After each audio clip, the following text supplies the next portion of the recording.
Boeing updates. Yeah, Max 9. Seems to be quite a bit of pushback from industry as to the comeback of this area. We'll put it this way, it's not going to be in the sky anytime soon. No.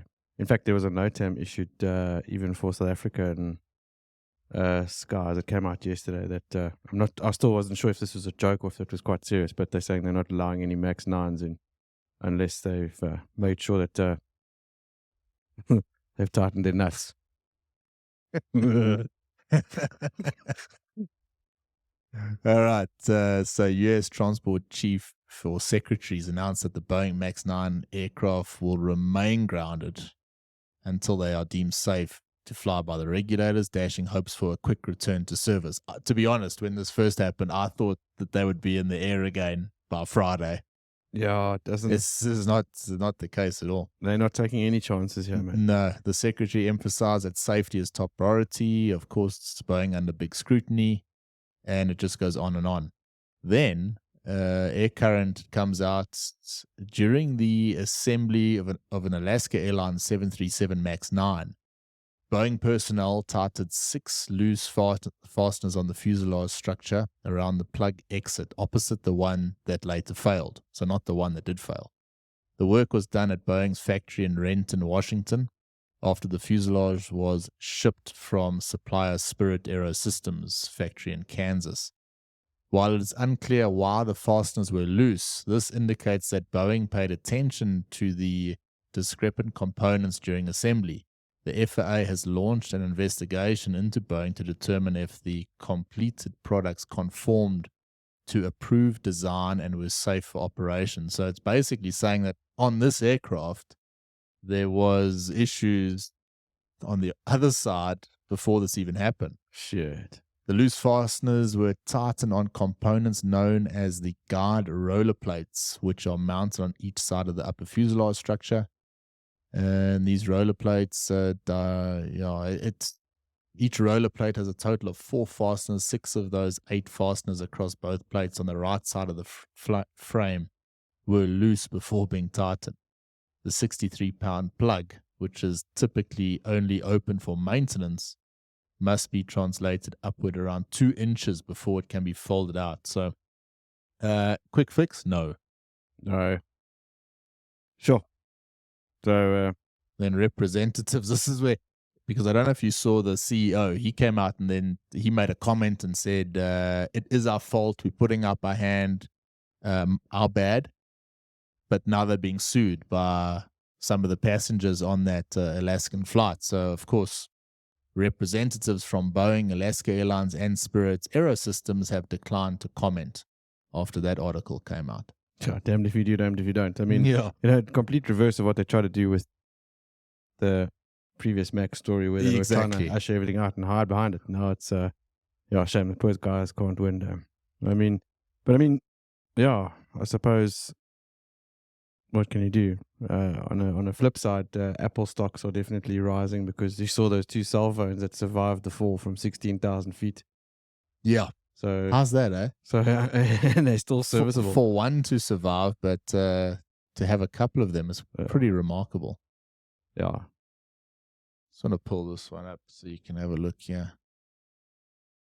There's that bolt on the left-hand side there. And then those roller plates. It's a hell of a door. It's not just, you kind of think about the emergency exit. You just remember that part that you pull out during your safety procedural training. Yeah. But behind there's quite a rigmarole of arrestor bolts and all sorts of things. Some serious mechanics to keep that thing plugged in there. Jeez. Let's not you and I pretend that we know how that stuff works. No. Leave it there. Next one, Cathay to probe year-end cancellations as it now admits that they do have a pilot shortage, or they underestimated how much of an effect it would have. So the airline chief operations and service delivery officer, Alex McGowan, is leading a task force to identify and resolve the underlying issue that caused these operational problems. The cancellation in January were necessary due to a lack of adequate reserve levels because everyone called in sick and they didn't have enough. So, what do you think actually happened there? Do you think it was a case of they underestimated the how quick the recovery would take No. place, or do you think that they just thought, well, we'll fax all these guys in 2020, but don't worry, when things come back to normal, they'll come running back to us, and that hasn't happened necessarily. Yeah, have they? I believe they have opened it up to take on ex-employees again. Have they? I think so, but by the sounds of it, I don't think most guys are Too Yeah. keen on it. based on the way they were treated. But yeah, Cathay, it's worldwide. it is, but I think Cathay, it was more. This has been going on longer, and it's been. It was more evident that there's been issues there for a while. Mm. Cathay has faced scrutiny from Hong Kong government as well, and its pilot union, of course, which blames the airline's job cuts in 2020 for the current pilot shortage. McGowan has vowed to improve the situation and ensure high quality services and reliability for customers. It always amazes me. It's just such a stark contrast of a company today compared to what it was. And it's like, you're not going back to your old job at Cathay. It's not even an option. Yeah, Where, I mean, if you told me that 10 years ago, what are you talking about? exactly. It's pretty crazy. Your favorite topic, Paul? Oh, just love this. Yeah, you can go for this one. So, SAA's historical mess of financial losses, broken airline operations are finally revealed. Mm-hmm. I mean, yeah. And if you go on to read, this is in the Maverick. SAA suffered financial losses of 28.9 billion since 2018. When numbers are that big, they actually don't make sense. no, nothing. You know what I makes mean? sense. They could write whatever they want there, and it's such a massive number. Basically, what the story goes on to say is it's still not financially viable, and the government is still having to subsidize this. Yeah. So all the bullshit that went on, it's going to be a sustaining airline and all the rest, they're still there. And it isn't. The leopard hasn't changed its spots, man. So it's all going to be more of the same. And this isn't going to, the narrative on this is never going to change. No. Ever. The recently tabled results show that it is still dependent on government support to cover expenses that exceed its revenue. You don't want that at the bottom of your business plan, do you?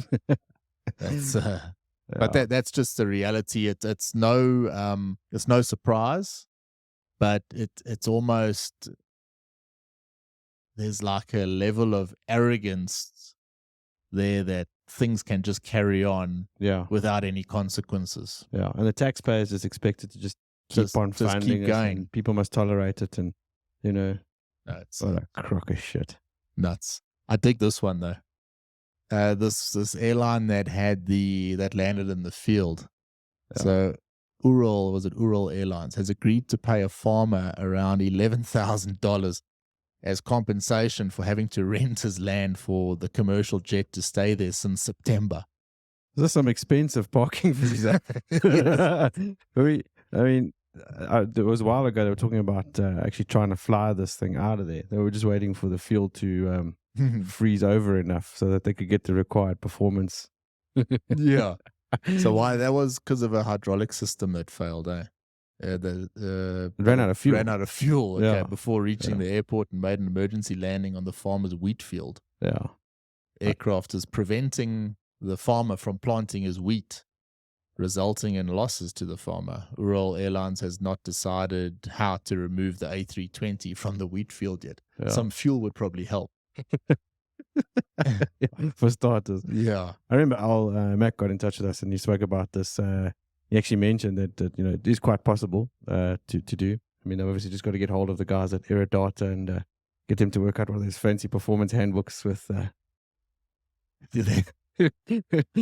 with some speeds and stuff, and then they'll launch it out of there when the ground is hard enough after a good winter freezing. They don't use performance data in Russia, pal.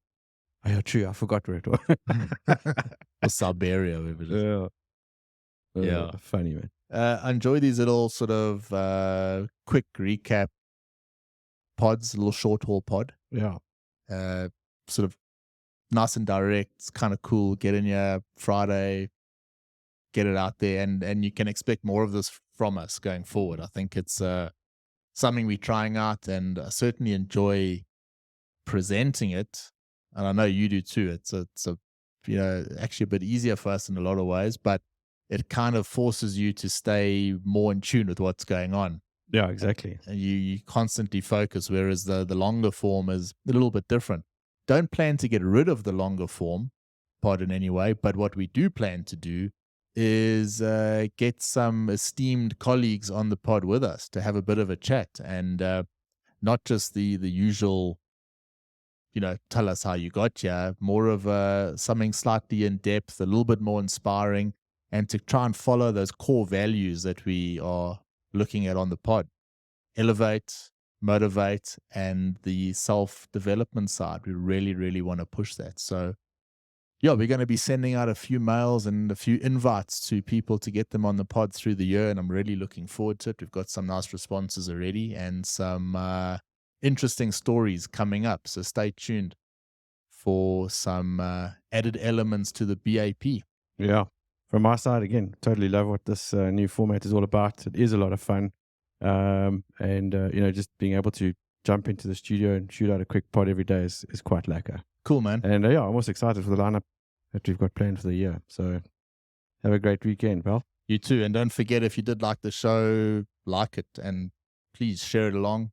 And if you're not subscribed yet, remember, I think it's 73% of the people that are watching this now or listening to this as well. Not subscribed. Yeah. Hit that subscribe button. It goes a long way to supporting us. Thank you, everyone.